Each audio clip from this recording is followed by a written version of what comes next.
Yan, what's up mga boss? So, good question no kay Boss Lesser no kasi nagtanong siya para sa ano mas importante, analysis or psychology.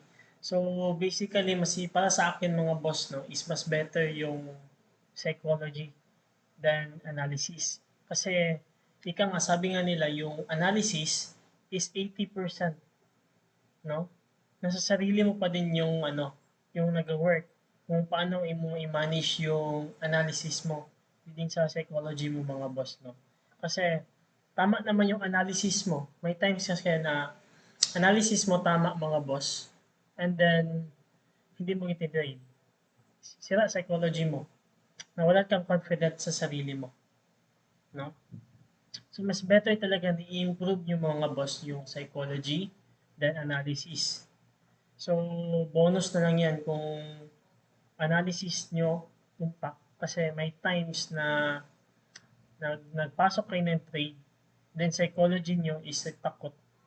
Takot psychology mo or tinatawag na yung FOMO, fear of missing out. So, nag-TP agad, and then after 1 hour, na-TP agad yung analysis mo.